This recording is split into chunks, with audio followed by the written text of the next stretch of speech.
next guest, she's from Cleveland, and she says the meaner she is, the more men like her. She admits she has a hard time breaking up with guys, and she's learned that it doesn't work when you try to change a man. Please welcome Joanne Bush. Hi, Joanne. Have a seat. Make yourself comfortable. So it isn't worth it when you try to change a man, is that right? No. One time I dated this guy, and he had a really furry back. And I had this thing about like hygiene and stuff. He was the nicest guy, though, really into me. But one day I finally told him, I need to nair it off. So I did, and it was cool for about one day. But then, yeah. You nared his hair off his back. Yeah. That brings us to you being mean. How do you think that makes you more attractive? Well, I find that the crabbier I am, the more guys like me, they really try harder to please me. I mean, who wants a guy that you can walk all over anyway? Right.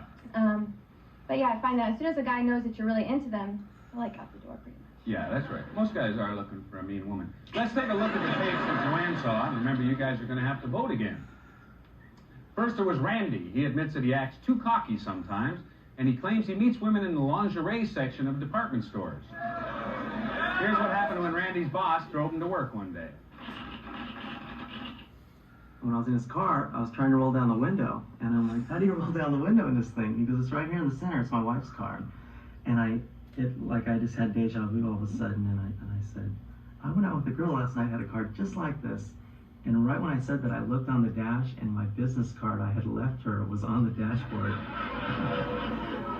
So I made sure I got that business card back before he noticed it.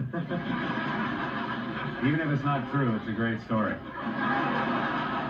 Next, there was Michael. He was born in Chicago, and he describes himself as honest to a fault. He says that the women he's been dating lately have been either boring or psychotic, and here's what Michael is looking for instead.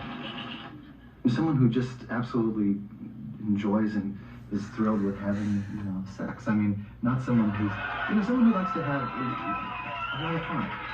And in terms of the sexy, believe it or not that I would deny someone that's sexy and beautiful and tall with long legs, but I'm much more into cute.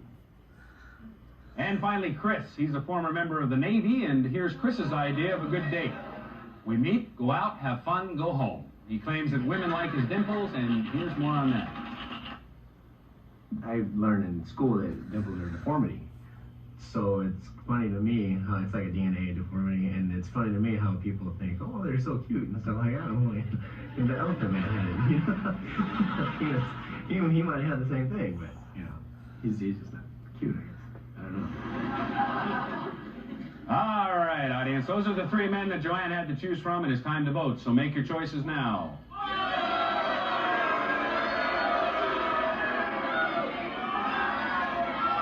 All right, the audience has made its choice, but we are out of time. So we're going to find out who Joanne picked and hear everything that happened on their date tomorrow. That's our show for today. I'm Pat Bullard. See you then.